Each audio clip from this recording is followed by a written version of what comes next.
A historic battle for Olympic glory. Taiwan's Yang Chuanguang, or CK Yang, known globally as the Iron Man of Asia, versus Rafer Johnson from the United States. The two athletes reached their biggest milestone in the 1960 Rome Summer Olympic decathlon event. Both shouldered the weight of not only representing their countries, but also their respective communities. Yang, an indigenous Amis, and Johnson, an African American. They first met 4 years earlier, at the 1956 Melbourne Olympics. He was my hero before, my idol. When the first time I saw him in Melbourne, boy, he was a giant then, and I was so skinny guy. In the lead-up to the 1960 Olympics, Taiwan's government sent Yang to the U.S. to train with Johnson at UCLA. There, they developed a competitive bond. I was lucky that I went to UCLA, practiced with Rafer, and we became friends. The pair trained for 2 years together, finally facing off in Rome. As decathlon athletes, they had to train in 10 different track and field events. Decathlon basically determined the greatest athlete in the world. 10 events, you compete at the highest level against athletes from all around the world. And if you come out on top of those events, you are widely considered to be the best athlete in the world.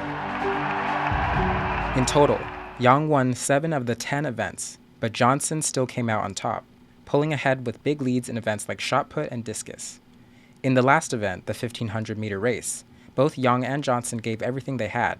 Afterward, the two came together in an athlete's embrace, a moment captured in one of the most iconic photos in sports history.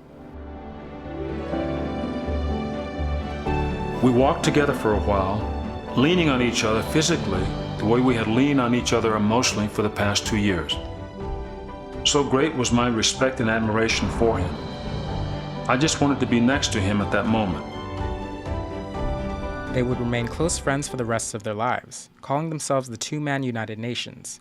When Yang was diagnosed with liver cancer, Johnson was there by his side. And at Yang's funeral in 2007, Johnson delivered a eulogy to his companion.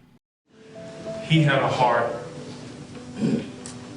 bigger than any athlete I've ever known. A great champion and a great man.